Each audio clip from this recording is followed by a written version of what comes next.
ये कहानी हमें हमारी टेक्नोलॉजी और आज के समय से ले चलती है 500 साल आगे। यानी कि कहानी हमें दिखाई जाती है 2563 यानी कि 2563 सेंचुरी। और इस कहानी में दिखाया जाता है कि ये कहानी 300 साल आगे चल रही है। यानी कि एक बहुत बड़ा विश्व युद्ध हुआ था जो कि करीबन 2200 सेंचुरी में हुआ था, और उसके 300 साल बाद कहानी का बेस स्टार्ट होता है। क्या आप सभी लोगों ने कभी ऐसी कल्पना की है कि आपके रोबोटों के अंदर इंसानों का दिमाग होगा और साथ ही साथ इंसानों का दिल भी हो सकता है? तो चलिए बिना प्रतीक्षा कराए मैं आपको ले चलती हूँ ऐसे ही रोबोटिक यानी कि साइबॉर्ग की दुनिया में। कहानी की शुरुआत में हमें एक बहुत ही बड़ा स्पेसशिप दिखाया जाता है जो कि कहीं अंतरिक्ष में नहीं बल्कि अपनी ही अर्थ पे हवा के अंदर था। हवा में झूलता इस स्पेसशिप को नाम दिया गया था जोलम, और इसी जोलम के बीच में बसी थी स्काई सिटी। स्टार्टिंग में हमें दिखाया जाता है कि यहाँ का गार्बेज एक डंप यार्ड के अंदर गिर रहा था। एक आदमी उसी गार्बेज में से कुछ पार्ट्स ढूंढ रहा था। वहाँ उस आदमी को गार्बेज में से एक हाफ रोबोट मिलता है। उस आदमी का मशीन को चेक करने में पता चलता है कि उसका दिमाग अभी भी एक्टिव है। तब वो उसे अपने साथ में अपने क्लिनिक पे ले आता है। डॉक्टर अब उसे ट्रांसप्लांट करता है और उसके अंदर अब एक पूरी की पूरी नई बॉडी जोड़ देता है। डॉक्टर जब उस रोबोट के दिमाग को पढ़ने की कोशिश करता है तब उसे पता चलता है कि ये आज की टेक्नोलॉजी की बॉडी नहीं है, बल्कि ये टेक्नोलॉजी कुछ यूनिक है और ये काफ़ी समय पुरानी भी हो सकती है। इन आधे रोबोट और आधे इंसानों को कहा गया है साइबॉर्ग। अगली सुबह जब ये साइबॉर्ग अपनी आंखें खोलती है तो खुद को एक शरीर में देखती है। वो साइबॉर्ग ये नहीं समझ पाती है कि आखिर वो कौन है, कहाँ से आई है और आखिर उसके अंदर ये बॉडी किसने ट्रांसप्लांट की है। सीढ़ियों से नीचे उतरने के बाद वो डॉक्टर ईडो से मिलती है। उस समय डॉक्टर ईडो उसे कुछ ज्यादा बताते नहीं हैं। वो उसे सिर्फ इतना बताते हैं कि मुझे बस तुम्हारा एक्टिव माइंड मिला था, बाकी इसके अंदर की बॉडी मैंने ट्रांसप्लांट की है। डॉक्टर ईडो साइबॉर्ग को ये भी बताते हैं कि तुम साइबॉर्ग काफी अच्छी टेक्नोलॉजी के हो, यानी कि तुम्हारे अंदर फीलिंग्स भी है, तुम चीजों को समझ सकते हो। डॉक्टर ईडो अब उस साइबॉर्ग को एक नाम भी दे देते हैं। वो नाम था अलीटा। अब वो अलीटा को अपने साथ में बाहर घुमाने के लिए ले चलते हैं। इस सीन में हमें यहाँ दिखाई देगा कि इंसान यहाँ पे काफी कम है, बल्कि हर जगह रोबोटिक्स ही रोबोटिक्स हैं। इंसानों के अंदर रोबोट के पुर्जे जुड़े हैं, यानी कि किसी का हाथ मशीनरी है या फिर किसी का पैर मशीनरी है। अलीटा अपनी पुरानी याददाश्त बिल्कुल भी याद नहीं कर पाती है। तभी वो हवा में झूल रहे स्पेसशिप के बारे में पूछती है। तब डॉक्टर ईडो बताते हैं कि ये स्पेसशिप अपनी सेंचुरी का एक आखिरी स्पेसशिप बचा है, इन्हें जोलम कहते हैं। यहाँ पे ऊपर स्काई सिटी है। आयरन सिटी में जो लोग भी काम करते हैं वो सब कुछ स्काई सिटी के लिए किया जाता है। अलीटा वहाँ पे एक रेस्टोरेंट में बैठी होती है और ईडो का वेट कर रही थी कि तभी वहाँ पे एक सेंचुरीज आ जाता है। इसका मतलब है एक काफी बड़ा रोबोट जो कि फैक्ट्री में बना था और फैक्ट्री में रहता है। वो सेंचुरी अलीटा को उड़ाने ही वाला था कि तभी वहाँ पे एक लड़का पहुँच जाता है जिसका नाम है ह्यूगो। ह्यूगो जब अलीटा से मिलता है तो उसे ये साइबॉर्ग काफी पसंद आती है और फिर वो अलीटा को ये भी कहता है कि तुम्हारी बॉडी काफी अच्छी है, क्या इसे डॉक्टर ईडो ने बनाया है? तब अलीटा कहती है कि हाँ, मुझे पूरा का पूरा ईडो नहीं बनाया है, इसमें सिर्फ और सिर्फ हार्डकोर मेरा है। कहानी शिफ्ट होती है अब एक रात के समय पे, जहाँ हमें बताया गया था कि अब धीरे धीरे इंसानी औरतों का मर्डर हो रहा है और ये किसी बुरे साइबॉर्ग का काम है। और तभी हमें दिखाया जाता है कि एक लड़की का मर्डर हो जाता है और साथ ही साथ हमें उसी एरिया के अंदर डॉक्टर ईडो भी दिखाया जाता है। और तभी वहाँ पे अलीटा की रात में आंखें खुल जाती है और वो देखती है कि डॉक्टर ईडो अपने घर के अंदर आ रहे हैं, लेकिन वो काफी ज्यादा घायल है। उसे ये बात समझ में नहीं आती है। अगली सुबह डॉक्टर ईडो अलीटा को बोलते हैं कि तुम्हारा अब रात में घर से बाहर जाना बिल्कुल बंद है। यहाँ पे रात के अंदर बाहर जाना बहुत ही ज्यादा रिस्की हो चुका है। अलीटा आयरन सिटी में घूमने के लिए अपने घर से बाहर निकलती है दिन के समय में। तभी वहाँ पे उसकी मुलाकात एक लेडी से होती है। वो लेडी अलीटा की बॉडी देखते ही कुछ चीजें समझने लग जाती है। ये लेडी और कोई नहीं बल्कि डॉक्टर ईडो की एक्स वाइफ है, शिरीन। वो डॉक्टर ईडो को कहती है कि तुमने हमारी बेटी की बॉडी इस लड़की में क्यों लगाई है। असल में हुआ ये था कि डॉक्टर ईडो की बेटी को पैरालाइज था, इस कारण वो लड़की चल फिर नहीं सकती थी। डॉक्टर ईडो और शिरीन शिरीन भी एक बहुत ही अच्छी डॉक्टर थी। इन दोनों ने मिलकर एक बॉडी बनाई थी जो कि वो अपनी बेटी में ट्रांसप्लांट करने वाले थे, लेकिन उससे पहले ही एक हादसा ऐसा हुआ जिसके अंदर उनकी बेटी मर चुकी थी। यहाँ पे अलीटा बाहर निकलती निकलती पहुंच जाती है एक प्लेग्राउंड के अंदर। वो देखती है कि वहाँ पे बच्चे खेल रहे थे। शिरीन अभी ईडो को कहती है कि तुम अभी भी मेरे साथ मिल सकते हो। शिरीन यहाँ पे एक ऐसी डॉक्टर है जो कि साइबॉग बनाती है और साथ ही साथ डॉक्टर ईडो भी साइबॉग बनाते हैं, लेकिन शिरीन यहाँ पे साइबॉग बनाती है एक गेम के लिए, यानी कि मोटर बॉल के लिए। उसके अंदर जो साइबॉग काम में आते हैं वो काफ़ी ज़्यादा बड़े और डेंजरस होते हैं। इसी कारण डॉक्टर ईडो ने मना कर दिया था कि वो ऐसे बुरे साइबॉग बनाने में शिरीन का साथ कभी भी नहीं देने वाले हैं। शिरीन जब ये बात सुनती है तो वो काफ़ी ज़्यादा फिर से नाराज़ हो जाती है और वो वापस चली जाती है। वो कार में जाके बैठती है। वहाँ पे एक आदमी दिखाया जाता है। ये आदमी है वेक्टर। इस वेक्टर का कहानी में क्या रोल है मैं आपको आगे बताती हूँ।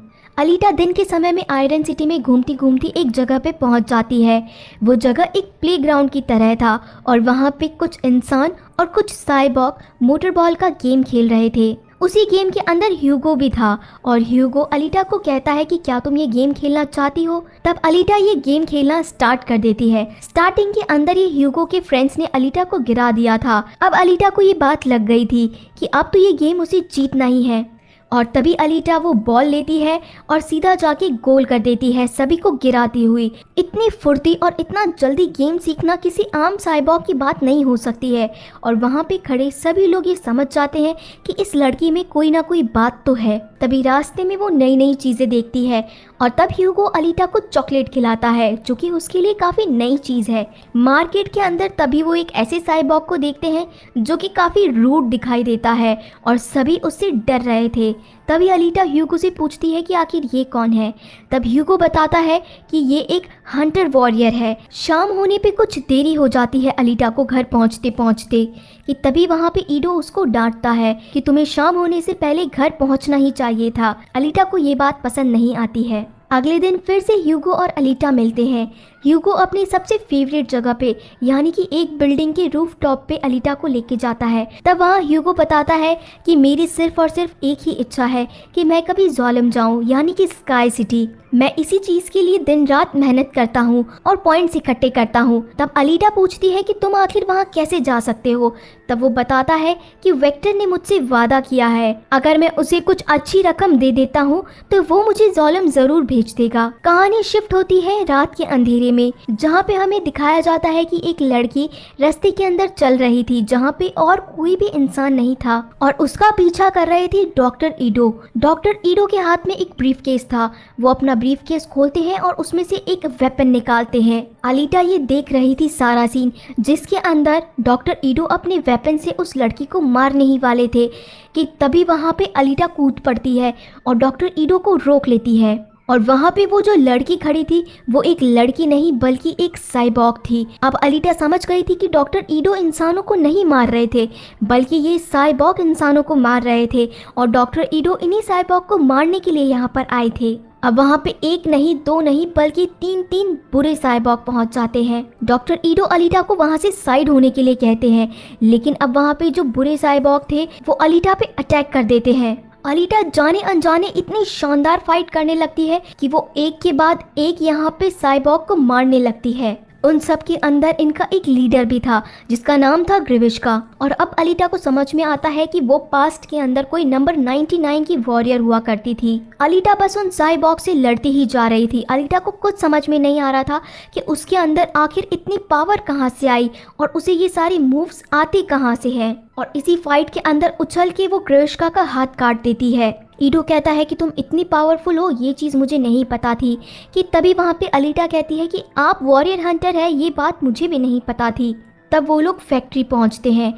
फैक्ट्री एक ऐसी जगह थी जो कि वेक्टर ने बनाई थी। यहाँ पे सारे के सारे सेंचुरीज थे, यानी कि जो आपने स्टार्टिंग में मार्केट के अंदर देखा था ये सारे सेंचुरीज यहीं पर ही थे। यहाँ पे वो लोग काम करते हैं जो कि पूरे साइबॉग को मारते हैं और बुरे साइबॉग को मारने के बाद इन्हें कुछ पॉइंट्स मिल जाते हैं। अब हमें कहानी का सीन क्लिनिक में दिखाया जाता है। ईडो और अलीटा बैठ के बात कर रहे थे और अब अलीटा पूछती है कि आखिर जो आपने मुझे बॉडी लगाई थी वो इतनी पावरफुल कैसे है और आखिर आपकी बेटी कैसे मरी थी। तब ईडो बताते हैं कि आज से कुछ सालों पहले मेरे ही बनाए हुए एक साइबॉग जो कि काफ़ी ज़्यादा ताकतवर और इंटेलिजेंट था, वो कहीं ना कहीं इतना ज़्यादा पावरफुल हो चुका था कि खुद को ही कंट्रोल नहीं कर पा रहा था। ये साइबॉग मैंने मोटर बॉल के लिए बनाए थे। एक दिन उसी में से ही कोई साइबॉग पागल होकर मेरे क्लिनिक में घुस गया था और उसने मेरी ही बेटी को मार डाला था।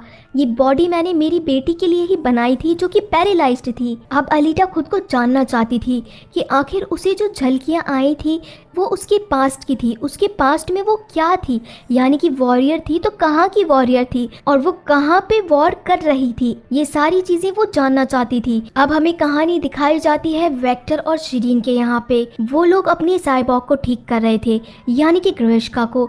तब वो दोनों चौंक जाते हैं कि आखिर ग्रिष्का यानी कि इतना हाई टेक्नोलॉजी वाला साइबॉग को किसने मार गिराया होगा। तभी ग्रिष्का कहता है कि ये सब एक छोटी लड़की का काम है जो कि ईडो ने बनाई है। तभी ग्रिष्का के अंदर एक नेचुरल पावर आ जाती है। ये नेचुरल पावर थी नोवा की। अब मैं आपको बताती हूँ कि नोवा कौन है। नोवा रहता है ज़ालम में, यानी कि स्काई सिटी के अंदर, और वो शिरीन और वेक्टर को कहता है कि मुझे वो लड़की चाहिए, मुर्दा। शिरीन वेक्टर के पास काम इसलिए करती थी क्योंकि वेक्टर ने शिरीन को वादा किया था कि वो उसे ज़ोलम सिटी वापस पहुंचा देगा। अब हमें कहानी का सीन दिखाया जाता है डॉक्टर ईडो और अलीटा पे। अलीटा कहती है कि मुझे भी हंटर वॉरियर बनना है। तब ईडो इस चीज़ के लिए बिल्कुल साफ मना कर देते हैं कि तुम इस चीज़ से बिल्कुल दूर रहोगी, तुम ऐसा कभी नहीं करोगी, नहीं तो तुम जो चीज़ें याद करना चाहती हो वो चीज़ें तुम्हें कभी याद नहीं आएंगी। और अब डॉक्टर ईडो अलीटा को ले चलते हैं मोटर बॉल के अंदर, यानी कि उस गेम के अंदर जहाँ पे काफ़ी डेंजरस साइबॉग उस गेम को खेला करते हैं, और उसके अंदर जो भी चैंपियन बनेगा वो चला जाएगा ज़ोलम के अंदर। तब वहाँ पे अलीटा देखती है कि कैसे डेंजरस से डेंजरस साइबॉग जो कि इतने ज़्यादा पावरफुल है और उनके पास इतनी अच्छी टेक्निक्स हैं, वो भी एक के बाद एक मर जाते हैं। और तब वो वहाँ पे ह्यूगो से मिलती है। ह्यूगो उसे कहता है कि चलो मैं तुम्हें बैक स्टेज ले चलता हूँ, यहाँ पे सभी लोग मेरे दोस्त हैं। अब ह्यूगो अलीटा को अपने साथ में बैक स्टेज ले चलता है। वहाँ पे साइबॉग सभी के सभी रिपेयर हो रहे थे। ह्यूगो के बारे में मैं आपको थोड़ी बहुत जानकारी देती हूँ। ह्यूगो एक ऐसा लड़का था जो कि साइबॉग के पार्ट्स को निकाल के वेक्टर को ही बेचा करता था, यानी कि साइबॉग को वो पहले पैरालाइज करता है और उसके बाद में साइबॉग को बांध के उनके जो भी अच्छे अच्छे पार्ट्स थे वो वेक्टर को मोटर बॉल के गेम में जीतने के लिए बेच दिया करता था। हालांकि ये काम बिल्कुल भी लीगल नहीं था, इसलिए ये काम ह्यूगो छुप के किया करता था वेक्टर के लिए। और वेक्टर ने इसी कारण ह्यूगो को वादा किया था कि वो एक दिन ह्यूगो को जरूर ज़ोलम भेज देगा। अब अगली सुबह ह्यूगो अपने दोस्तों के साथ में अलीटा को कहीं सिटी के बाहर घुमाने के लिए लेके जाता है। वो बताता है कि आज से 300 साल पहले जो कि महायुद्ध हुआ था उसमें से एक स्पेसशिप यहाँ पे आके गिर गया था। तब अलीटा पूछती है कि आखिर ये वॉर हुई किसके बीच में थी और आखिर ये वॉर क्यों हुई थी। तब ह्यूगो उसे बताता है कि ये वॉर हुई थी यूआरएम के बीच में। यूआरएम यानी कि यूनाइटेड रिपब्लिक ऑफ मार्स, वो ही हम लोगों के एनिमी हुआ करते थे। और यहाँ पे जो स्पेसशिप गिरा हुआ है ये यूआरएम का ही है, यानी कि हमारे दुश्मनों का। वो एक कमरे के अंदर पहुंचती है स्पेसशिप के, जिसके अंदर जाने पे आपको एक्सेस चाहिए था। अलीटा को नहीं पता कि वो उस कंट्रोल पैनल को कैसे चालू कर देती है। जैसे ही वो उस कंट्रोल पैनल को चालू करती है वहाँ पे एक बहुत ही बड़ा कवच बना हुआ था और अब सभी लोग चौंक जाते हैं कि आखिर ये किसकी बॉडी पानी में से ले आई है, और वो भी यूआरएम के स्पेसशिप में से। ये बॉडी वो ले चलती है अपने घर में, यानी कि ईडो के क्लिनिक में। ईडो वो बॉडी देखते ही पहचान जाते हैं कि ये बॉडी यूआरएम वालों की है। हालांकि ईडो को इस बारे में ज़्यादा कुछ नहीं मालूम था क्योंकि वो 300 साल पुरानी बॉडी थी। वो अलीटा को बताते हैं कि अलीटा एक 300 साल पुरानी साइबॉग है और वो उसे इसलिए ऑपरेट कर पाई है क्योंकि शायद वो एक यूआरएम की सोल्जर हुआ करती थी। अलीटा कहती है कि आप ये बॉडी मुझ में ट्रांसप्लांट कर दीजिए क्योंकि यही बॉडी मैं चाहती हूँ और यही बॉडी मुझे डिजर्व करती है क्योंकि ये बॉडी बहुत ज्यादा स्ट्रॉन्ग है। तब ईडो वो बॉडी अलीटा में ट्रांसप्लांट करने के लिए साफ मना कर देते हैं। वो कहते हैं कि ये इतनी ज़्यादा पावरफुल है कि तुम इसे कंट्रोल नहीं कर पाओगी। ये बात सुन के अलीटा वहाँ से काफी ज्यादा नाराज होकर चली जाती है और अब अलीटा इसी गुस्से के अंदर पहुँच जाती है फैक्ट्री के अंदर और वो फैक्ट्री में जाके सेंचुरीज को बोलती है अब मुझे हंटर वॉरियर के लिए रजिस्ट्रेशन कराना है। और तभी वहाँ पे ह्यूगो भी पहुँच जाता है। अब जब अलीटा उस फैक्ट्री से निकलती है तो हंटर वॉरियर का रजिस्ट्रेशन लेके निकलती है। अब ह्यूगो और अलीटा एक ऐसी जगह पे पहुँचते हैं जो कि सिर्फ और सिर्फ हंटर वॉरियर के लिए ही था। अब अलीटा उस बार में पहुँच जाती है जहाँ पे सभी के सभी हंटर वॉरियर्स थे। ये सभी बुरे साइबॉर्ग को मारते थे। अंदर जाते ही उनकी मुलाकात सबसे पहले होती है जापान से। अब जापान अलीटा का काफी ज्यादा मजाक उड़ाने लगता है। वो कहता है कि ऐसी छुई मुई सी लड़की कैसे एक हंटर वॉरियर बनती है। तभी वो वहाँ पे सबका इंट्रोडक्शन कराता है कि यहाँ पे तुम जितने भी लोग देख रही हो इन्होंने आज से पहले इतने साइबॉर्ग को मार गिराया है जितनी तुम सोच भी नहीं सकती। कि तभी वहाँ पे अलीटा भी जापान का मजाक उड़ाना शुरू कर देती है कि तुम्हारी शक्ल और बाल खराब हो जाएंगे अगर तुम मुझसे बात करोगे तो। और वहाँ पे बैठे सभी लोग इस बात पे जापान के ऊपर हंसने लगते हैं और जापान को इस बात पे काफ़ी ज़्यादा गुस्सा आ जाता है। अलीटा वहाँ पे सभी लोगों को एक बात बोलती है कि हम सभी लोग हंटर वॉरियर हैं और मुझे आप सब लोगों की मदद चाहिए ग्रिविश्का को मार गिराने के अंदर। ग्रिविश्का बहुत बुरा साइबॉर्ग है और वो अब ईडो और मेरे पीछे पड़ा है। वो आज नहीं तो कल मुझे मार देगा और आप सभी लोग मेरी मदद करिए। तब सभी हंटर वॉरियर इस बात से पीछे हट जाते हैं क्योंकि वो वेक्टर का साइबॉर्ग था और कोई भी उससे पंगा नहीं लेना चाहता था। कि तभी वहाँ पे वो सभी लोगों को चैलेंज करती है कि अगर मैंने तुम लोगों को मार गिराया तो तुम सब लोग मेरी मदद करोगे ग्रिविश्का को मारने में। और अब वो सबसे पहले शुरुआत करती है जापान से और अब वो सारे के सारे हंटर वॉरियर से पंगा ले लेती है। सभी को इतना बुरी तरीके से मारती है कि सभी लोग चौंक जाते हैं कि ये लड़की इतनी कैसे पावरफुल हो सकती है। और तभी वहाँ पे ग्रिविश्का पहुँच जाता है और अब ग्रिविश्का पहले से ज़्यादा स्ट्रॉन्ग था क्योंकि उसे वेक्टर ने बिल्कुल ठीक कर दिया था और साथ ही साथ शिरीन ने भी उसके ऊपर काफ़ी ज़्यादा मेहनत की थी। तो ग्रिविश्का कहता है सारे के सारे हंटर वॉरियर को कि बताओ अलीटा की मदद कौन करेगा। तब उनमें से कोई भी हंटर वॉरियर आगे नहीं आता है कि तभी वहाँ पे एक डॉग जो कि अलीटा का हमेशा से खास रहा था वो ग्रिविश्का के ऊपर भौंकने लगता है। तब ग्रिविश्का कहता है कि और कोई तो तुम्हारा वफादार नहीं बना लेकिन ये डॉग ज़रूर बना। कि तभी वहाँ ग्रिविश्का अपनी तलवार से उस डॉग को मार देता है। अलीटा ये सीन देख के अब तो ग्रिविश्का को बिल्कुल भी नहीं छोड़ने वाली थी। कि तभी वहाँ पे वो उस डॉग का ब्लड लेके अपनी आंखों के नीचे लगाती है लाइक अ सुपर वॉरियर। और अब ग्रिविश्का चला जाता है अंडरग्राउंड यानी कि अर्थ के इतना नीचे जहाँ पे सिर्फ और सिर्फ गार्बेज था। जो साइबॉर्ग खत्म हो जाते हैं डैमेज हो जाते हैं उनका गार्बेज। इस मूवी की सबसे बेस्ट फाइट के अंदर ये सीन भी आता है जहाँ पे आपको एक अलग ही तरीके का एनिमेशन दिखेगा। ग्रिविश्का के हाथ में अब एक ऐसा वेपन था जिसके अंदर से हाथ खोलते ही पांचों की पांचों उंगलियों के अंदर बड़ी बड़ी सी तीखी नुकीली मशीनें निकलती हुई दिखेंगी और अब वो ये सब का अटैक कर देता है अलीटा पे। अलीटा इनसे बचते बचाते कैसे ना कैसे करके ग्रिविश्का के ऊपर अटैक करती है लेकिन वो अभी इतनी ज़्यादा पावरफुल नहीं थी कि ग्रिविश्का को मार गिराए। इसी फाइट के अंदर फिर से अलीटा को अपनी पुरानी झलकियां दिखती है जिसके अंदर वो एक वॉरियर है और उसे दूसरी वॉरियर कह रहे थे कि नंबर 99 तुम नहीं मर सकती हो, तुम्हें अपने दुश्मनों को मार गिराना है। तब अलीटा को पता चलता है कि वो एक सुपर वॉरियर थी जो कि कभी भी हार नहीं मानती थी और अब वो फिर से पहुंच जाती है फाइट करने के लिए। ग्रिविश्का ऑलमोस्ट ऑल उसके हाथ पैर अलग कर चुका था कि तभी वहां पे अलीटा उड़ के एक जंप लगाती है। इस समय तक ग्रिविश्का ने अलीटा की बहुत सारी बॉडी काट दी थी और अब अलीटा को सेव करने के लिए वहाँ पे ह्यूगो, डॉक्टर ईडो और एक और हंटर वॉरियर पहुंच जाते हैं जिसके पास काफी ज्यादा डॉग्स थे और अब वो सारे के सारे डॉग को ग्रिविश्का के पीछे भेज देते हैं। इतने सारे लोगों को देख के वहाँ से ग्रिविश्का भाग जाता है लेकिन डॉक्टर ईडो जब अलीटा को देखते हैं तो उनका दिल टूट जाता है कि अलीटा की बॉडी पूरी तरीके से डैमेज हो चुकी है, अब सिर्फ और सिर्फ उसका कोर बचा है। और अब वो अपने इस फैसले पे पछतावा करते हैं कि उनको अलीटा के अंदर वो बॉडी लगा देनी चाहिए थी।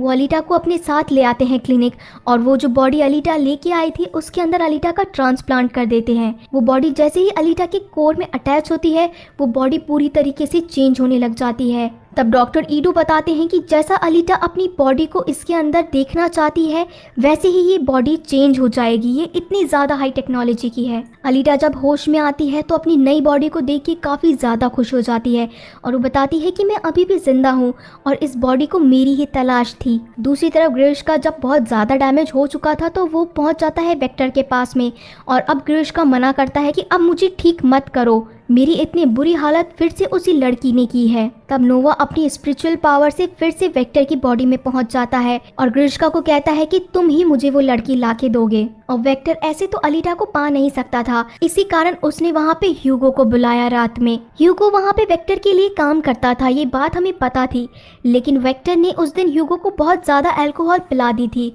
और उसी कारण अलीटा के बारे में जितना वो पता कर सकता था वेक्टर ने हर चीज़ पता कर ली थी। अलीटा को पता था कि ह्यूगो जोलम जाना चाहता है और अलीटा इस चीज़ को पूरा करने के लिए कुछ भी कर सकती थी। अलीटा कहती है कि मेरा दिल तुम ले जाओ, मेरा दिल बहुत ज़्यादा एक्सपेंसिव है, तुम अगर इसे किसी को बेचोगे तो तुम्हें बहुत ज़्यादा पॉइंट्स मिल जाएंगे, ये पॉइंट्स लेके तुम जोलम चले जाना और उसके बाद में मैं भी तुम्हारे साथ में चलूंगी। ये बात सुन के ह्यूगो अलीटा को ही डांटता है कि तुम किसी को इतना भी ज़्यादा पसंद मत करो कि तुम उसके लिए कुछ भी देने को तैयार हो जाओ।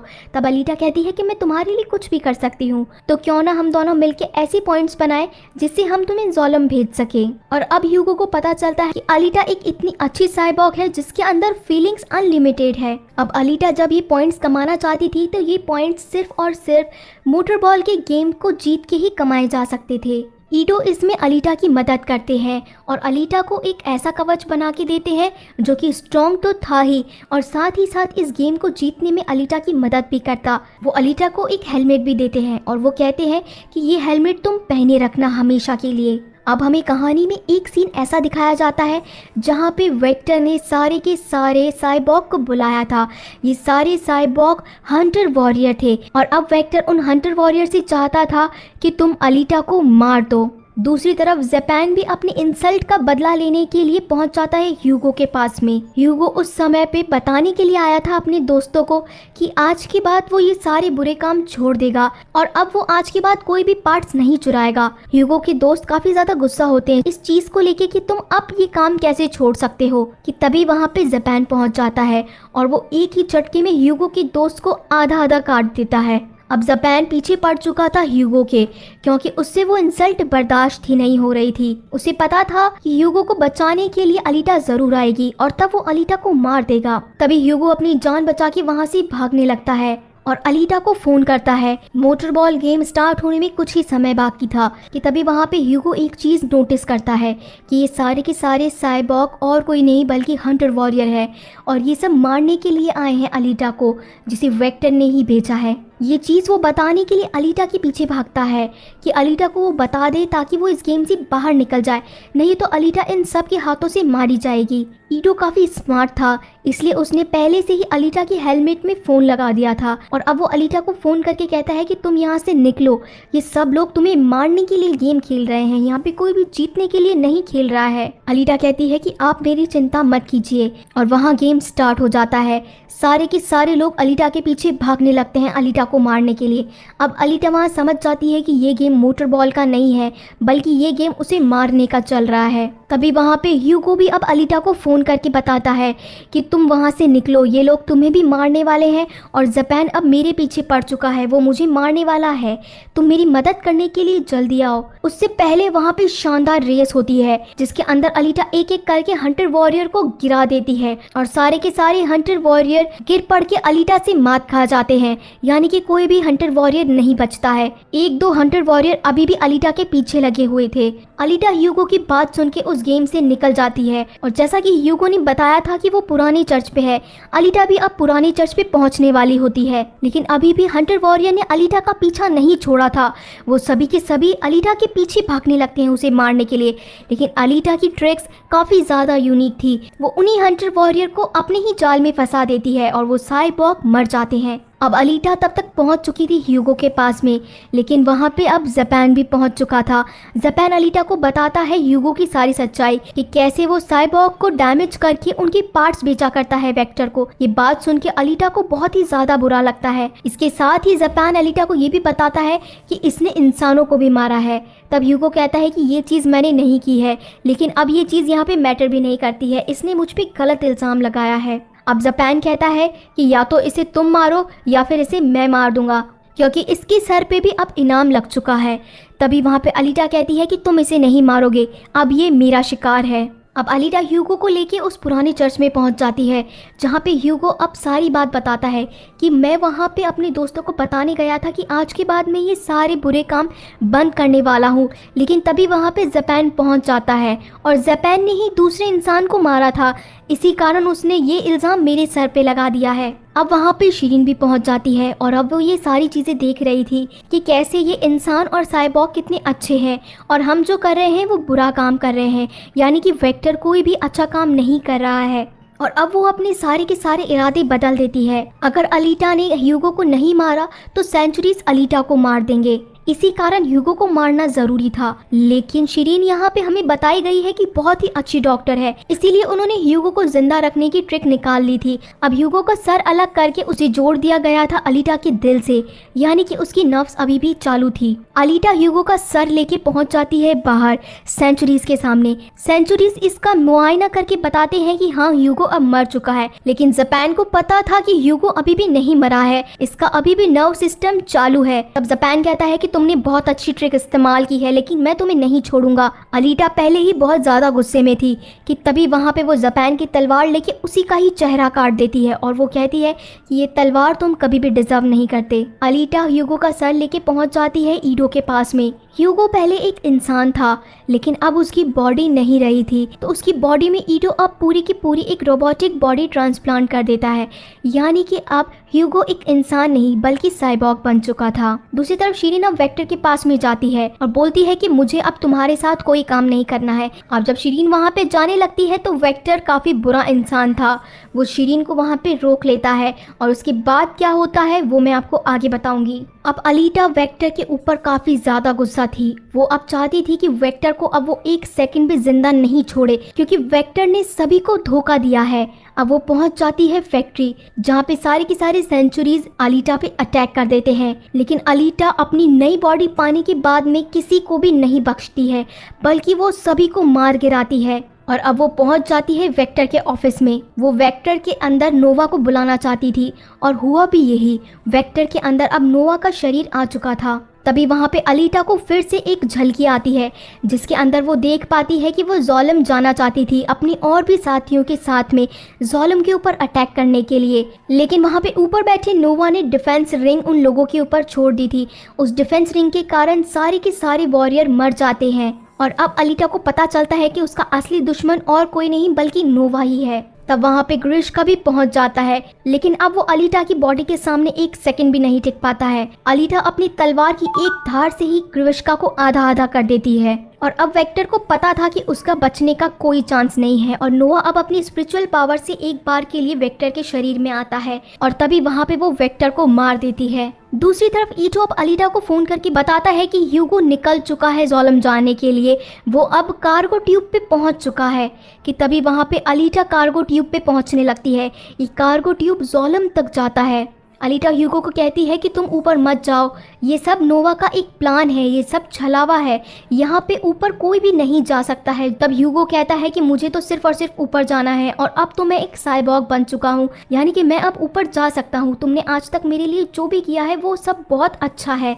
तब अलीटा कहती है कि मैं तुम्हें ऊपर ज़रूर लेके जाऊँगी, लेकिन हम सही रास्ते से जाएंगे। यहाँ से जाने पर नोवा हमें कभी भी नहीं पहुँचने देगा। हम दोनों अगर इस रास्ते से गए तो हम दोनों मर जाएंगे। अब जब ह्यूगो अपना फैसला बदल के वहाँ से पीछे वापस जाने लगता है, तभी नोवा वहाँ पे डिफेंस रिंग छोड़ देता है और वो डिफेंस रिंग उस कार्गो ट्यूब से इतनी तेज़ी से निकलती है कि वो दोनों जंप नहीं कर पाते हैं और तभी ह्यूगो वहाँ पे उस कार्गो ट्यूब से नीचे गिर जाता है। अलीटा वहाँ पे अपनी तलवार की सहायता से बच तो जाती है और ह्यूगो का हाथ भी पकड़ लेती है, लेकिन रोबोटिक्स के तार आखिर कितनी देर तक उसका हाथ पकड़ पाते और वो ह्यूगो को खो देती है। ये मूवमेंट काफ़ी ज़्यादा इमोशनल था, जिसके अंदर अलीटा चाहकर भी ह्यूगो को नहीं बचा पाई। कहानी अभी भी खत्म नहीं हुई है दोस्तों।